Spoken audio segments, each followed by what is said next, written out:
In a narrow vote of 4-3 last month, Grandview Heights City Council members decided to ban medical marijuana dispensaries within city limits. Since then, residents who disagreed with that ban have collected signatures to put it on the November ballot. NBC4's Courtney Yoon reports from Grandview Heights.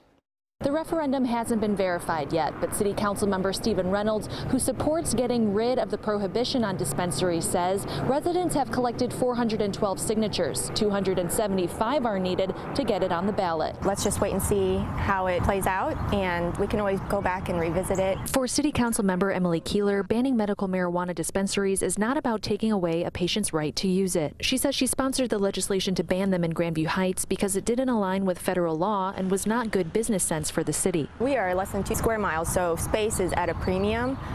It doesn't bring in a lot of revenue for our city. We don't get the sales tax from it. We would get property tax. There's not going to be a lot of employees, so it's not going to bring a lot of payroll tax in. Some residents are apprehensive about allowing a dispensary in town. A concern that I have is, how is it going to be distributed? Sandy Fur worries it could get into the wrong hands or be abused, but agrees that some patients may need it. City Council member Stephen Reynolds says it's important to help people who may have conditions like ALS, MS, and cancer who may need medical marijuana. He voted against the ban. The overall income tax from the business perspective is at least as much as you would find from that size usage. He says despite disagreeing about the business impact of a dispensary, to him this is not an economics issue. It's just unconscionable for this not to be available on a medical basis, on a responsible basis to people with these conditions. Breast cancer survivor Donnie Jackson says she didn't need to use medical marijuana for her treatment, but knows it could help others. I'm for anything like that that will help mankind,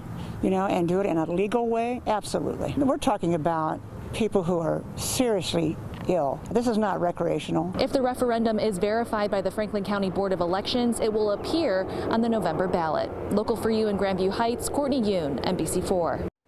Well, new at 5 with the stroke.